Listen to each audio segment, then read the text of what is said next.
നമ്മൾ ഇന്നത്തെ ക്ലാസ്സിൽ ജോഗ്രഫിയുടെ ഭാഗത്തു നിന്നും പടിഞ്ഞാറൻ ഹിമാലയത്തിലെയും കിഴക്കൻ ഹിമാലയത്തിലെയും പ്രധാനപ്പെട്ട ദേശീയോദ്യാനങ്ങൾ ഏതൊക്കെയാണ് എന്നതാണ് നോക്കുന്നത്. പ്രധാനപ്പെട്ട ദേശീയോദ്യാനങ്ങൾ നമുക്കെന്താ വളരെ ഇമ്പോർട്ടൻ്റ് ആയൊരു ടോപ്പിക്കാണ്. എപ്പോഴും പറയും പോലെ ചെറിയൊരു ഭാഗത്തെ എടുത്ത് നമ്മൾ അത്രയും നന്നായിട്ട് പഠിക്കാൻ നോക്കുകയാണ്. അപ്പോൾ എല്ലാവരും നന്നായിട്ട് ശ്രദ്ധിക്കുക, റിപ്പീറ്റ് ചെയ്ത് കേൾക്കുക.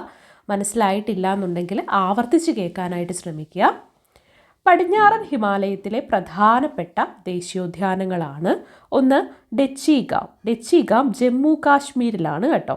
പടിഞ്ഞാറൻ ഹിമാലയത്തിലെ പ്രധാനപ്പെട്ടൊരു ദേശീയോദ്യാനമാണ് ഡെച്ചിഗാം ജമ്മു കാശ്മീരിലാണ്.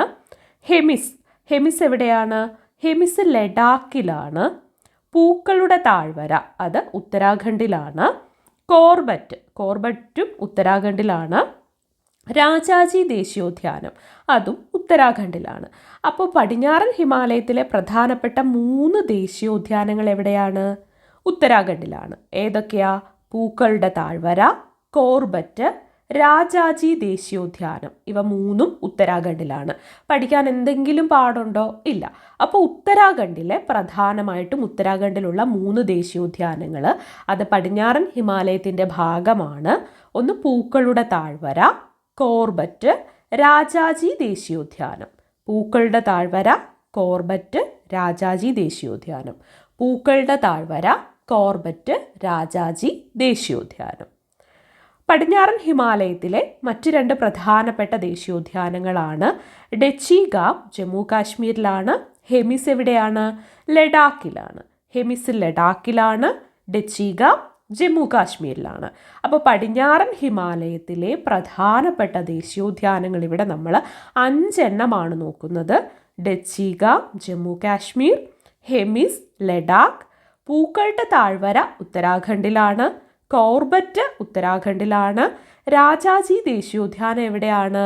അതും ഉത്തരാഖണ്ഡിലാണ്.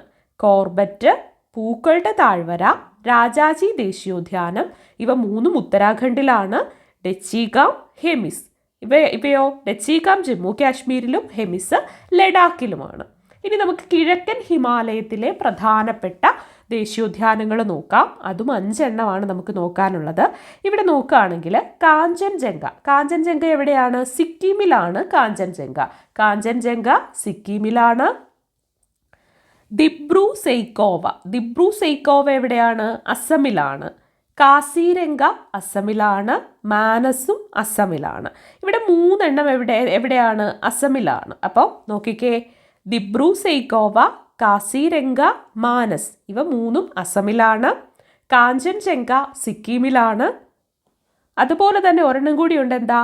കെയ്ബൂൾ ലംജാവോ മണിപ്പൂരിലാണ്. കെയ്ബൂൾ ലംജാവോ. അപ്പോൾ കിഴക്കൻ ഹിമാലയത്തിലെ പ്രധാനപ്പെട്ട 5 ദേശീയോദ്യാനങ്ങൾ നോക്കുകയാണെങ്കിൽ കെയ്ബൂൾ ലംജാവോ മണിപ്പൂർ, മാനസ് അസമിലാണ്, കാസിരംഗ അസമിലാണ്, ദിബ്രു സെയ്ക്കോവ അതും അസമിലാണ്, കാഞ്ചൻജംഗ സിക്കിമിലാണ്. നമുക്ക് ഒന്നുകൂടി പറഞ്ഞു നോക്കാം. എൻ്റെ കൂടെ പറയണം. നിങ്ങൾ എൻ്റെ കൂടെ പറയുമ്പോൾ എന്താ നിങ്ങളുടെ മനസ്സിലേക്ക് അത് പതിയും. കാഞ്ചൻജംഗ സിക്കിമിലാണ്. കാഞ്ചൻജംഗ എവിടെയാണ്? കാഞ്ചൻജംഗ സിക്കിമിലാണ്. മനസ്സിൽ ഉറക്കെ പറയുമ്പോൾ എന്താ? നമ്മൾ ഉറക്കെ പറയുമ്പോൾ അറിയാതെ നമ്മുടെ മനസ്സിൽ പതിയും പോലെ തോന്നും. ഒന്ന് ഉറക്കെ പറഞ്ഞു നോക്കുക. അതിനൊന്നുമില്ല. കാഞ്ചൻജംഗ സിക്കിമിലാണ്. ദിബ്രു സെയ്ക്കോവ അസമിലാണ്. അസം. കാസിരംഗ അസമിലാണ്. മാനസ് അസമിലാണ്. കെയ്ബൂൾ ലംജാവോ മണിപ്പൂരിലാണ്.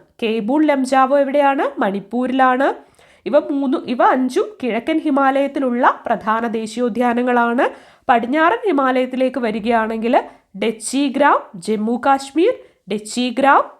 കാശ്മീർ. ഹെമിസ് എവിടെയാണ്? ഹെമിസ് ലഡാക്കിലാണ്. പൂക്കളുടെ താഴ്വര ഉത്തരാഖണ്ഡ്. പൂക്കളുടെ താഴ്വര എവിടെയാ? ഉത്തരാഖണ്ഡിലാണ്. കോർബറ്റ് എവിടെയാണ്? കോർബറ്റ് ഉത്തരാഖണ്ഡിലാണ്. രാജാജി ദേശീയോദ്യാനവും ഉത്തരാഖണ്ഡിലാണ്.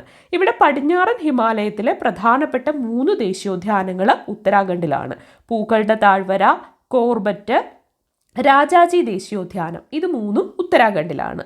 ഡെച്ചിഗ്രാം ജമ്മു കാശ്മീരിലാണ്. ഹെമിസ് ലഡാക്കിലാണ്. അങ്ങനെ 5 എണ്ണമാണ് പടിഞ്ഞാറൻ ഹിമാലയത്തിലുള്ള പ്രധാന ദേശീയോദ്യാനങ്ങൾ. കിഴക്കൻ ഹിമാലയത്തിലോട്ട് വരികയാണെങ്കിൽ കാഞ്ചൻജംഗ സിക്കിമിലാണ്, ദീബ്രു സെയ്ക്കോവയും കാസിരംഗയും മാനസും അസമിലാണ്, കേബിൾ ലംജാവോ മണിപ്പൂരിലാണ്.